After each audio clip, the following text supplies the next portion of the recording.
शंकर को जानना सरल नहीं है। देवऋषि नारद तक भगवान शिव को नहीं जान पाए थे। जाकर निंदा कर दी भगवान विष्णु के सामने और देवऋषि नारद को बंदर का मुंह लगाना पड़ा। भगवान नारायण ने निंदा सुन ली तो घोड़े का मुंह लगाना पड़ा। हयग्रीव अवतार हो। रामचरितमानस में आता है नारद जी को बंदर का मुंह लगा था। केवल निंदा, कुछ भी कह देना, कुछ भी बोल देना सरल है, पर उसका भोग भोगना बहुत कठिन है।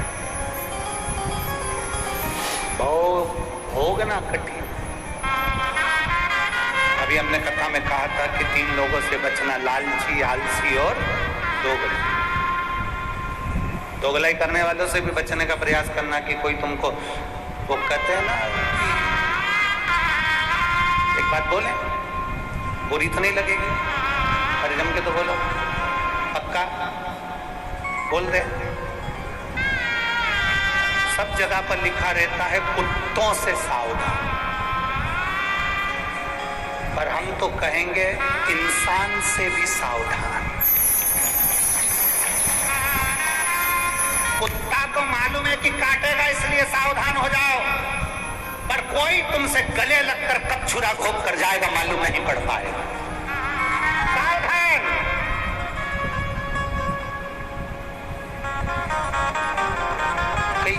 कई लोग आते हैं कथा के अंदर, भक्त आते हैं, भजन करने वाले आते हैं तो चोटते भी आते हैं। यहाँ कुत्ता चैन नहीं चुरा ला, तुम्हारे पास में ना जाने कौन बैठा होगा, बैठी होगी और इतनी धीरे से सफाई करेगी। इसलिए सावधान इंडिया, इसलिए सावधान। दीवार पर लिखा रहता है कुत्तों से सावधान, और हम सावधान हो जाते हैं क्योंकि कुत्ता मालूम है काट खाएगा। पर इंसान से भी सावधान रहने का प्रयास करना कि ये कब तुम्हारे साथ रहते रहते कब छल कर कर तुम्हें छुरा घोंप कर चले जाएगा मालूम नहीं पड़ पाएगा। सावधान रहिए, सावधान।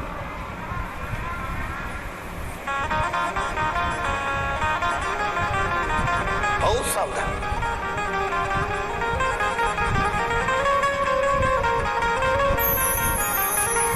सबसे ज्यादा पहचान होती है मनुष्य की वाणी से, मनुष्य की पहचान होती है। मानव की पहचान मानव की वाणी से होती है। वो मानव की वाणी से पहचाना जाता है कि मानव कैसा होगा। अगर एक पहचान व्यक्ति की करना है तो उसकी वाणी से पहचान करी जा सकती है। अगर बहुत ऊंचे पद पर बैठने वाला बहुत सरलता के विषय में, नम्रता के विषय में बात करे, समझ लेना वो सहज सरल होगा। मालूम पड़े कठोरता के विषय में बात करे, समझ लेना ये भीतर से भी ठीक नहीं है, कभी भी छुरा घोंप कर जा सकता है। वाणी की मिठासता से उसको समझने का प्रयास। देवऋषि नारद भजन करते करते भगवान विष्णु के पास पहुंच गए। निंदा करते से ही उनको बंदर का मुख लग गया। भगवान नारायण को घोड़े का मुख लग गया, क्योंकि निंदा सुनी थी। अगर कहीं शंकर भगवान की निंदा हो रही हो, बन सके तो जवाब देना, नहीं बन सके तो उठकर चल देना, हमें नहीं सुनना। बन सके तो जवाब दो, नहीं बन सके तो उठकर चल दो। हम नहीं बोल सकते, हमें नहीं सुनना। तू कर निंदा, तेरे को भगवान ने निंदा करने के लिए कहा।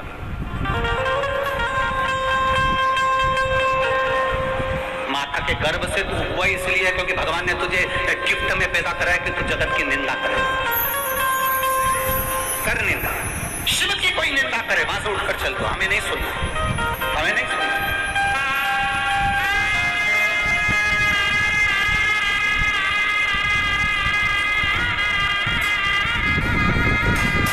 हमसे कई लोग कहते थे तुम्हारे शंकर भगवान भांग धतूरा धारण करते हैं। हम उनसे कहते हैं तुम हमारी बात करो महादेव की।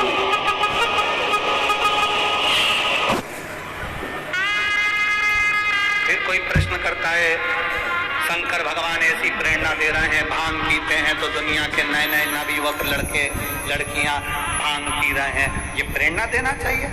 हमने कहा शंकर भगवान ने तो विष भी पिया था, लिया पी ले।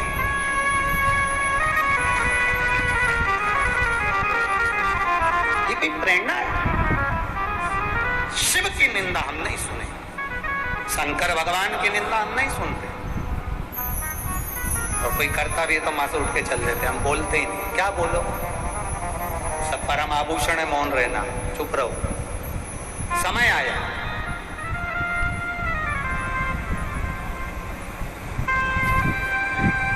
भगवान शिव और सती का जब विवाह हुआ तो सती माता को लेकर बाबा कुंभज ऋषि के आश्रम में गए।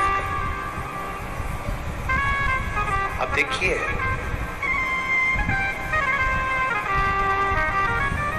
कुंभज बाबा ने कथा कही, अगस्त ऋषि ने,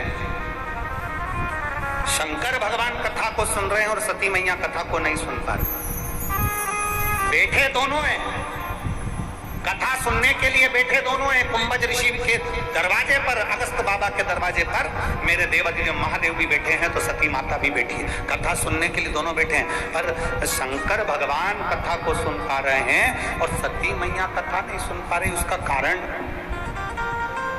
उसका कारण केवल एक है, शिव जी का मन तो कथा में लगा है, पर सती का मन इसलिए नहीं लगा क्योंकि जब शिव और सती आए थे तो कुंभज ऋषि ने उठकर प्रणाम कर लिया था।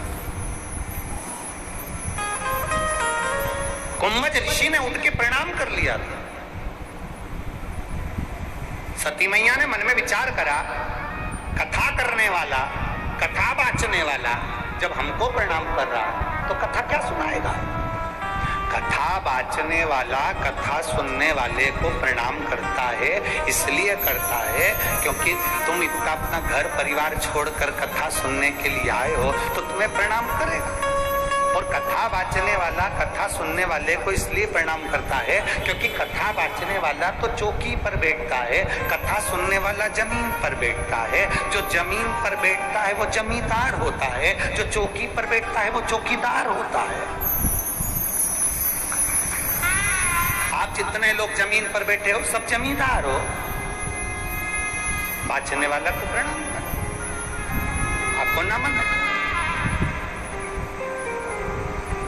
हम भी यहाँ आते हैं, व्यासपीठ को नमन करते हैं, व्यासपीठ को प्रणाम करते हैं, और व्यासपीठ को प्रणाम करने के बाद आप लोगों को नमन करते हैं कि आप इतनी दूर से धूप में चलकर ना जाने कितना कितना दूर से कथा को श्रवण करने के लिए आप पहुंचे हो। भगवान देवादिदेव महादेव की कृपा आप सब पर हुई है और आप सब शंकर का एक अंश अवतार हो, इसलिए बाबा की कथा में पहुंचे हो, क्योंकि बाबा ही बाबा के भक्त को बुला सकता है।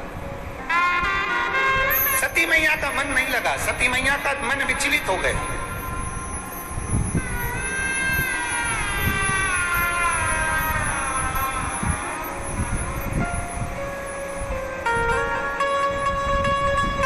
सती मैया का मन विचलित हो गया। चले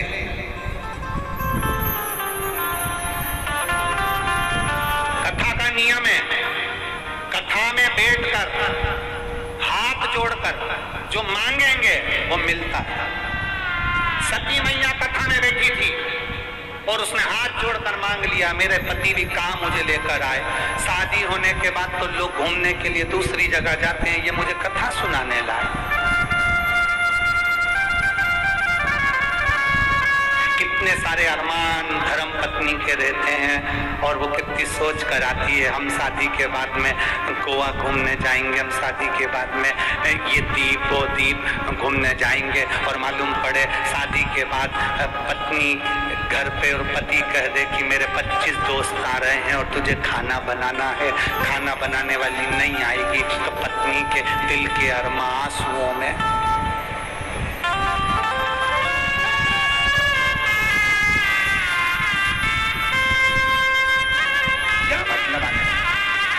सती मैया के मन में बात आ गई। सती मैया ने सोचा मेरे को तो जाना था पति के साथ में भ्रमण करने के लिए, और भोलेनाथ जी लेकर आ गए कथा सुनने के लिए।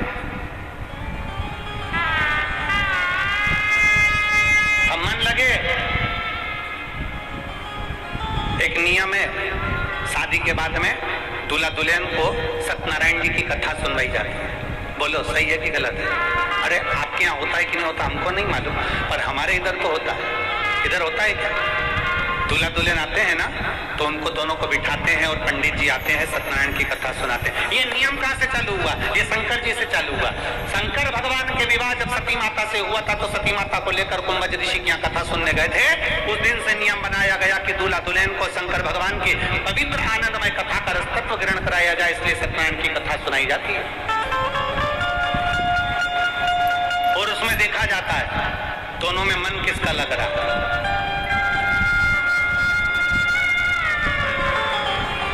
पत्नी तो इतना सारा घूंघट डाल के बैठती है। पंडित जी इति श्री रेवा खंडे प्रथम अध्याय, इतने में पत्नी कोई भी क्रिया नहीं करी, तो इतने में पति ने उसको, क्योंकि हाथ में फूल लेके बैठी थी, इनको क्या मालूम था, वो तो लगी घूंघट के अंदर।